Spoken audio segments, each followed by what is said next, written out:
여러분 안녕하세요. 오늘은 교과서 90쪽 빨간 머리 애니 하는 말 살펴보도록 하죠. 자, 이 글의 갈래는 수필입니다. 성격은 체험적이고 비판적, 제재는 직업 선택의 기준이 되겠고요. 주제는 직업을 선택할 때는 꾼보다도 삶을 고려해야 한다가 주제가 되겠습니다. 자, 이 글의 특징을 보면 소설 주인공 N의 사건을 소재로 직업 선택에 관한 우리 사회의 문제점을 제시하고 있음. 두 번째 특징은 직업 선택에 관한 사회 문제가 발생한 이유를 밝히고 이를 해결할 방안을 제시하고 있습니다. 이 글의 짜임을 살펴보도록 하죠. 처음, 중간, 끝 이렇게 3단 구성으로 되어 있는데 처음은 이제 그 본문 보면서 말씀을 드리겠습니다. 꿈을 직업으로 이루어야 한다는 통념에 대한 나의 의심. 중간, 나가 생각하는 바람직한 직업감과 직업 선택의 기준. 끝. 꿈과 삶의 관계에 대한 나의 생각, 이렇게 짜여져 있습니다. 명언 가운데 이런 말이 있죠. 물론 자기가 좋아하는 것을 직업으로 삼으면 더 이상한 것도 없지만 모든 사람이 자기가 다 좋아하는 일을 직업으로 삼을 수는 없겠죠.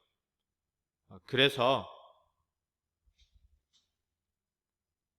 자기가 좋아하는 일을 하는 데 있는 것이 아니라 자기가 하는 일을 좋아하는 데 있다, 이런 명언이 있습니다. 일체 모든 것은 자기가 맘먹기에 달렸다, 이런 말이 있죠. 그렇습니다.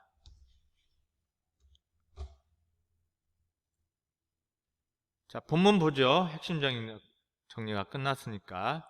자, 빨간 머리 N의 전체 줄거리 선생님이 한번 읽어보도록 하겠습니다. 대면 수업을 한다면 여러분들이 읽어야 되는데 또 여러분들에게 그 기회를 줘야 되는데 온라인 수업을 하다 보니 내가 북치고 장구치고 다 하게 되네요. 자, 이 글은 원래 필자가 그 소설 빨간 머리 N을 읽을 때 떠올린 다양한 생각을 이야기하고 있습니다. 필자는 소설에 대한 감상에 그친 것이 아니라 그 내용을 자신이나 우리 사회의 문제와 연관지어 이해하고 또 자신만의 창의적 해결 방안도 제시하고 있습니다. 특히 이 글에서 필자는 꿈과 현실 사이에서 고민했던 그 빨간머리 N의 상황을 통해서 우리 사회의 어떤 직업 선택에 대한 문제점을 지적하고 이를 해결할 방안을 제시하고 있는 것입니다. 빨간머리 N의 전체 줄거리. 독신남매 메시와 마릴라는 늙음하게 의지할 남자아이를 입양하려 한다. 그런데 착오로 인해서 이 집에 빨간머리에 주근깨가 잔뜩 난 11살의 N이 오게 된다.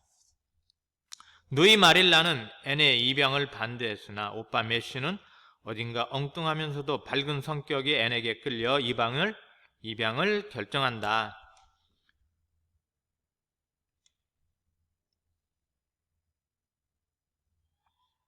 N의 천진난만한 행동은 두 남매의 조용한 삶에 잔잔한 파문을 일으키지만 두 남매는 악의 없이 엉뚱한 행동을 일삼는 N을 통해 삶의 즐거움을 느낀다. 5년 뒤 남매의 헌신으로 N은 퀸스 고등학교를 우수한 성적으로 졸업하고 장학금을 받아 대학교에 가기로 결정한다. 그런데 갑자기 매슈가 사망했다는 소식을 듣고 고향으로 돌아온다. N은 점점 시력을 잃어가는 마릴라를 홀로 두고 간절히 원했던, 여기 밑줄 그으세요. 간절히 원했던 대학에서 가서 공부할 것인지 아니면 고향에서 교사 생활을 하며 마릴라 곁을 지킬지 갈등하다 결국 고향에 남기로 결심한다. 그러니까 간절히 원하던 대학에 가서 공부할 것인지 밑에다가 하고 싶었던 일이라고 써주세요. 그 다음에 고향에서 교사 생활을 하며 마릴라 곁을 지킬지, 이건 뭡니까? 해야만 하는 일. 자, 요 밑에다가 N은 꿈과 해야 할 일 중에서 후자를 선택한 거죠. N은 꿈과 해야 할 일 중에서 후자를 선택함. 그러면 그 어떤 상황에 따라서 어쩔 수 없이 자기가 하고 싶었던 일을 접고 해야만 하는 일을 하는 거지만 자기가 하는 일을 사랑하는 일이 더 중요하다고 생각합니다. 자, 여기다 처음이라고 쓰세요. 자, 빨간머리 N에 대해서는 여기 성장소설이자 가정소설인 한번 읽어보시기 바랍니다. 자, 본문 들어갑니다. 나는 언제나 직업을 바꾸는 사람들을 흥미롭게 바라보곤 했다. 가령 국문학을 전공해서 소설가가 된 사람보다는, 밑줄 그으세요.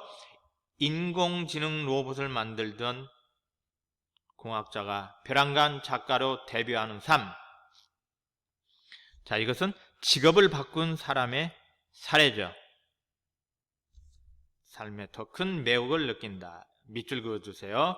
인생이 갑자기 바뀐 데에는 어떤 사연이 있을 것까지, 갑자기 직업을 바꾼 사람에게 흥미를 느끼는 이유죠. 써주세요. 그런 이야기라면 아무리 길어도 얼마든지 들을 수 있을 것 같았다. 자, 끊어서 직업을 바꾼 사람에게 흥미를 느낌 써주세요. 경기도에 있는 한 도서관에서 강의를 하다가 유독 고등학생들이 많이 보이기에 강연 도중 질문을 던진 적이 있다. 여러분은 꿈이 뭐예요?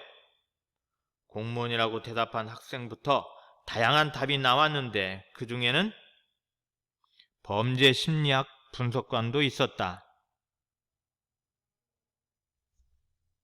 자, 91쪽에 범죄 심리 분석관 해설이 되어 있죠. 자, 91쪽입니다. 이런 점이 있는 것은 교과서에 해설이 되어 있다는 거예요. 시간이 더 있었다면 그 학생에게, 밑줄 그으세요. 내가 만났던 한 경찰관에 관해 이야기해주고 싶었다. 자, 밑줄에다가 직업 선택에 관한 이야기. 자, 끊어서 강의 중에 장래 희망에 대해 질문함. 썼습니까? 그분은 수십 년간 수많은, 밑줄 그으세요. 범죄 현장에서 일하며 범죄자의 뇌 속을 들여다보는 심리 분석에 참여.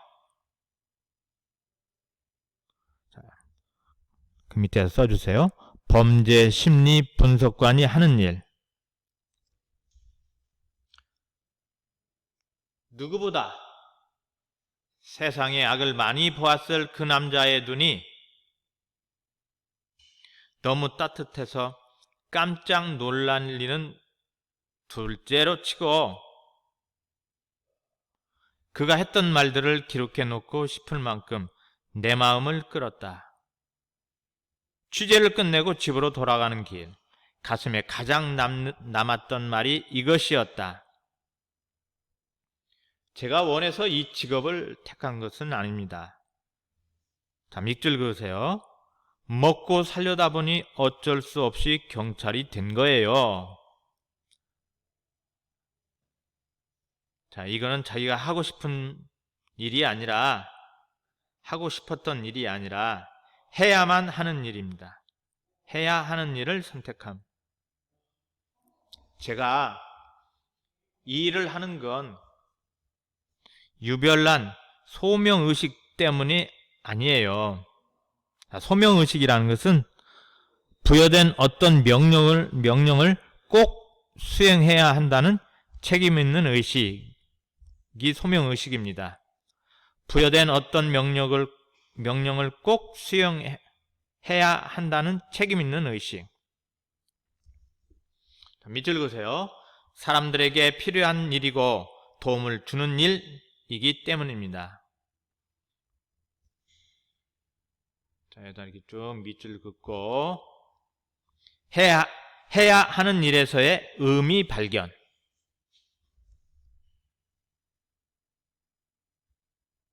딱 끊어서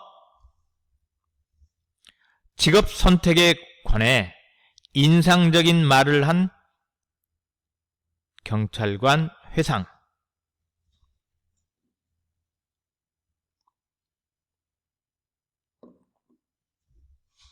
그 경찰관의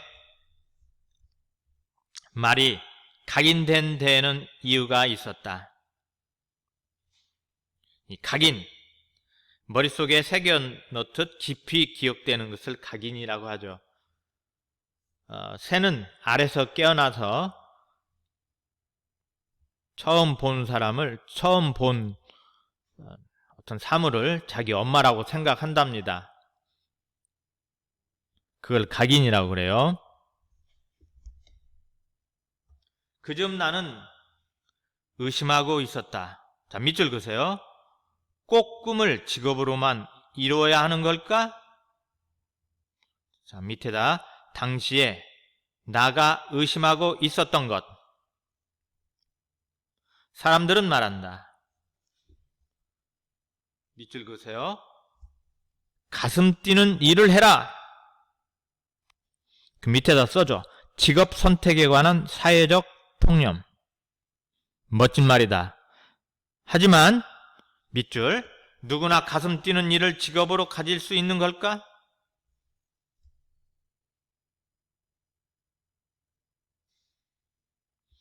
필자가 직업 선택에 관해 품은 의문. 필자가 직업 선택에 관해 품은 의문. 자, 묶어줘요. 누구나, 여기 묶어줘. 누구나 자신의 꿈을 이루기 위해 선택한 직업에서 최고가 될 수는 없다. 실제 자신의 꿈을 직업으로 이루는 사람은 많지 않다.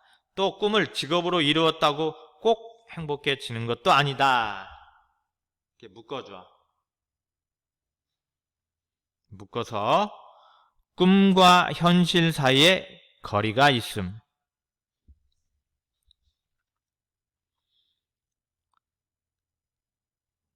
자, 꿈과 현실 사이에 거리가 있다라는 말을 꿈과 현실의 괴리감 그러죠.